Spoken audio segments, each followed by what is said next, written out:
What's going on, everybody? It is the one and only Who Dat Davis here for you. If you don't know, you will know that right here we bleed black and gold until we are dead and cold. And as you can see, I'm recording this from my phone because I've been trying to get my PC to start throughout most of the day. But it's been acting weird. I've been getting blue screens every now and again, cutting into my video time. So I decided to just go ahead and make this from my phone and then upload it that way. And I also want to apologize for the fact that I'm getting this out early, not early, late. I know I said 3 p.m., but as you know, the Saints interview was a little late, so I wanted to get all that out there and wait for the injury report. And it's a pretty lengthy injury report at that. But let's go ahead and look at these keys to victory by yours truly. Listen, guys, my first key to victory is simple: C.J. Gardner-Johnson versus Travis Kelce. Travis Kelce. Look, we all know that Tyreek Hill is this big threat down the middle with this unheard of speed, but it's not Tyreek Hill that's going to beat the Saints. Okay, it's Travis Kelce. The offense for the Chiefs does not get going if Travis Kelce doesn't get going. Travis Kelce is Patrick Mahomes' security blanket when Tyreek Hill is double covered. So you have to limit what Patrick Mahomes is able to do with Travis Kelce. You have to limit him to under 100 yards a game. 100 yards this upcoming Sunday. That's the only way you're going to have a chance at winning. So Patrick Mahomes versus C.J. Gardner-Johnson. We all know how CD Deuce likes to talk that noise. We all know how a little fragile temper that Travis Kelce has. So if CD Deuce can get him off his game, I'm all for that one right there. So with that said, let's go ahead and get into our next keys of victory, and that is Chris Jones versus the Saints interior line. And from the injury report, it looked like Nick Easton is out due to a concussion. Again, he didn't practice today. He's still trying to clear concussion protocol. It's unlikely that he'll clear it before the Sunday. So that's another reason why they signed back Patrick Omameh to the Saints practice squad. They're most likely going to elevate him to the active roster in place of Nick Easton. And look, Patrick Omameh is someone who understands the Saints system offensively, so that's a big plus to get him back. He was with the Saints for 2019 and stayed with us for all the training camp until he was let go and signed by the Las Vegas Raiders. And honestly, I'm looking forward to seeing what Cesar Ruiz does against that interior defensive line for the Chiefs, man. Look, I understand that he's a rookie. He's played center throughout his entire tenure in Michigan. I beat that horse so many times, it's not even fun anymore. But I think Cesar Ruiz is going to do a good job against this interior defensive line for the Kansas City Chiefs. He just needs not only the reps, he just needs the confidence in the Saints coaching staff and in his fellow players, and even especially the Saints fan base. I don't understand where people are getting this notion that he's not good. He's only given up one sack. When you're a rookie dealing with the circumstances you've dealt with this offseason and you're playing a position you've never played before, you're doing more than what's asked of you. That's how I feel. So I do believe that Cesar Ruiz is going to have a good day against this the Chiefs interior line. But Chris Jones is someone not to be slept on. All right. So Eric McCoy, Andrews Pete, Cesar Ruiz, and anybody that's playing in there, make sure you get your guard up, because that man I believe is only second to the Aaron Donald. And my third keys of victory, look, it's the Saints secondary having to limit Patrick Mahomes in terms of his passing ability. We all know that Patrick Mahomes has gotten to the point to where he's getting a little reckless with the football. He's getting a little too big-headed. He's looking at all these no-look passes, all these passes off his back foot. They may be accurate, but we've seen just last week against the Miami Dolphins, he threw 3 interceptions. 3 interceptions. That's all because he was reckless. And when he took one huge sack, that's probably the longest sack of in the NFL, a 30-yard sack, because he tried to do some Madden stuff. So we do expect him to be a little more sharp in this game, because that's not going to take our defense lightly. But at the same time, you have to make sure that you get him off his game. You take away his security blanket, like I've said in the first keys of victory, and you make sure you take away the deep ball. Marcus Williams has been doing a good job at that in terms of taking away the deep ball. But he's got a tough task, a monumental task, in trying to keep up with Tyreek Hill and whoever is guarding him, whether it be Marshawn Lattimore or Janoris Jenkins. Either way, man, it's a tall task. But taking away Tyreek Hill, you have to force him to beat you with either Sammy Watkins or Nicole Hardman. You can't let him beat you with Kelsey. You definitely can't let him beat you with Tyreek Hill. And in terms of other keys to victory, look, I've already given my 3, but I'm gonna go ahead and name off a little more. Look, the Saints defense, they have to have a comeback.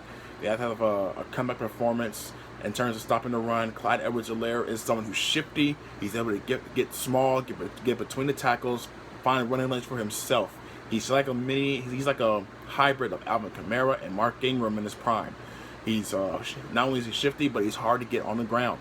He's able to use those legs to turn away for another 2, maybe 3 yards after contact. So you have to make sure you get him behind the line of scrimmage, or you stop him short, maybe 1 or 2 yard game. You have to eliminate him. And Le'Veon Bell. Le'Veon Bell is back there. Now, he's not much of a threat as Clyde Edwards-Helaire personally, but he's still effective nonetheless. And Patrick Mahomes, you have to have contained. Patrick Mahomes has made a career so far out of extending drives, extending plays, and getting out to the corners and and going for first downs. So, and you already seen what Jalen Hurts did to you, and Patrick Mahomes can beat you just like that. But he's not going to, because he's more of a passer, but he's able to run those balls when he needs to. So the Saints defense needs to have contained. They have to make sure he doesn't get outside the pocket. He doesn't make sure he gets comfortable. And above all else, make sure you get turnovers. The turnovers is something you need to have if you're going to have a chance at staying in this game and staying in this thing with the Kansas City Chiefs. You have to have interceptions. If you have a fumble, you have to make sure you have those. The Saints had a chance last week against Philadelphia on the onside kick. You had Craig Robertson that was right in there in the thick of things. Turnovers is something you have to capitalize on. If you get a turnover, you have to score on it. Even if it's just a field goal, you have to score on it. Speaking of field goals, Will Lutz and special teams, they have to get it together. Deontay Harris and Tommy Lee Lewis both didn't practice today. Deontay Harris went on IR from what I'm understanding last week, so you might not have him. Well, you might not. If it is true, you're not going to have him this week. Tommy Lee Lewis, you have to step up. I don't know about Marquez Callaway. I think he's still on IR, so you might not get back him for a while. But Tommy Lee Lewis is going to have to do a better job. You can't run backwards when you're playing against the Kansas City Chiefs. If you're going to run it, you have to run forward, even if it's just for 2 yards. You have to get the best field position possible to make it easier for Taysom Hill and that offense to get going. And speaking of Taysom Hill, we all know he has a fumbling issue. I understand that more than most. Well, I shouldn't say more than most, but practically everybody knows Taysom Hill needs to stop fumbling the football. But the fact of the matter is, it's most likely going to be Taysom Hill's show. But it might not. Reason why? Drew Brees has been designated to return from injured reserve.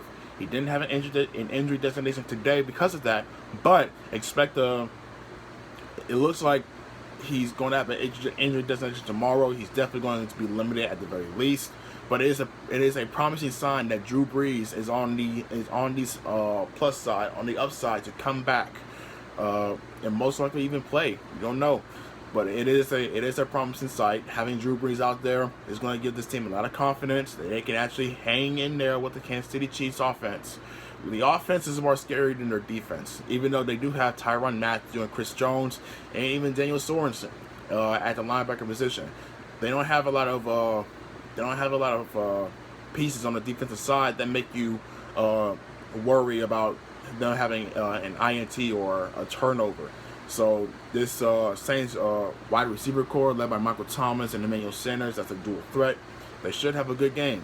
Jared Cook's been starting to find his footing a little bit, coming off 2 back-to-back pretty good performances. So look for him to take advantage of that linebacker core or a nickel safety. I can see him and Adam Troutman getting involved heavily in this game to take off that pressure. Let's see what else. The running game. Latavius Murray doesn't have an injury designation anymore, so that's a good thing. Look, the Chiefs defense are like the mid-20s. They're like 24th in terms of running and in terms of run defense, the 24th or the 26th. Either way, you have to capitalize on that. Alvin Kamara, you have to capitalize on that. Latavius Murray, you have to capitalize on that. The Saints team needs to run it down their throats, which means the offensive line has to do their job. If you're going to run a modified run, such as swing outs, that's where you use the likes of Tommy Lee Lewis or Emmanuel Sanders, and you have to get those seal blocks on the edge. If you're going to turn upfield, you have to make sure those guys get those blocks on the edges. Andrews Pete, you can't be missing your blocks, your assignments, and especially in the screen game, you missed one on the very first play in the first quarter against the Philadelphia Eagles that could have most likely been a house call right then and there. Everybody needs to make sure they do their jobs offensively. No turnovers, no interceptions, defense plays lights out. That's how you win against the Kansas City Chiefs. I'll cover more about this Saturday during my pregame show. I will be accepting calls, so if you're gonna come in and call, man. Come in and talk up football with me. I don't know who's gonna win this game. I'll say this right now before Saturday. I don't know who's going to win this game. There's a lot of variations, there's a lot of factors. I have to see what the Friday injury report is going to look like. Who's going to be playing? Who's going to not be playing?